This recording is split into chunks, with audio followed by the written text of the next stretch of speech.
So as you can see, or hear, it's very quiet. There's actually instant torque when you drive this vehicle because it's an electric car. As soon as you step on the accelerator, boom, you go. That's my favorite part of any electric car. Yeah, I've had the opportunity to drive this vehicle on a highway, and before I knew it, I was up to 90 miles an hour. Mm-hmm. And you can go as fast in reverse as you can in forward, although we have engineered this so you don't do that.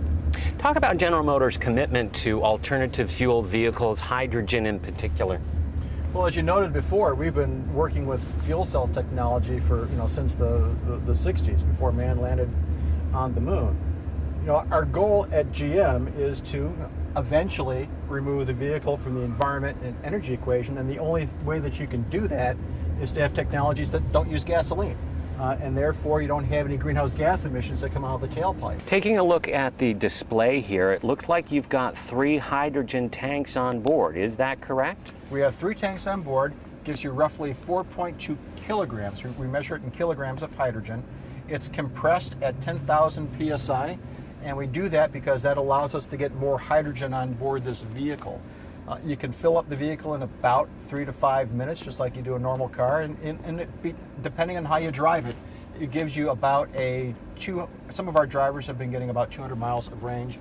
We like to say, just to be safe, 160 to 180, just to be safe.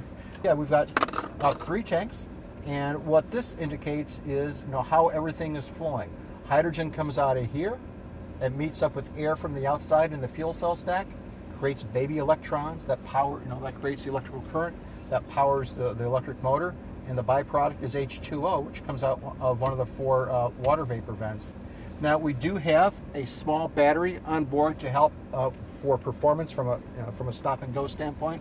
So there is a very, very small battery on board to sort of assist the fuel cell stack, and that battery is not charged by plugging it in. It's got regen braking, so when I press these brakes, the kinetic energy of me pressing and engaging the brakes recharges that onboard battery. It will fully recharge it. It'll fully recharge it. Wow.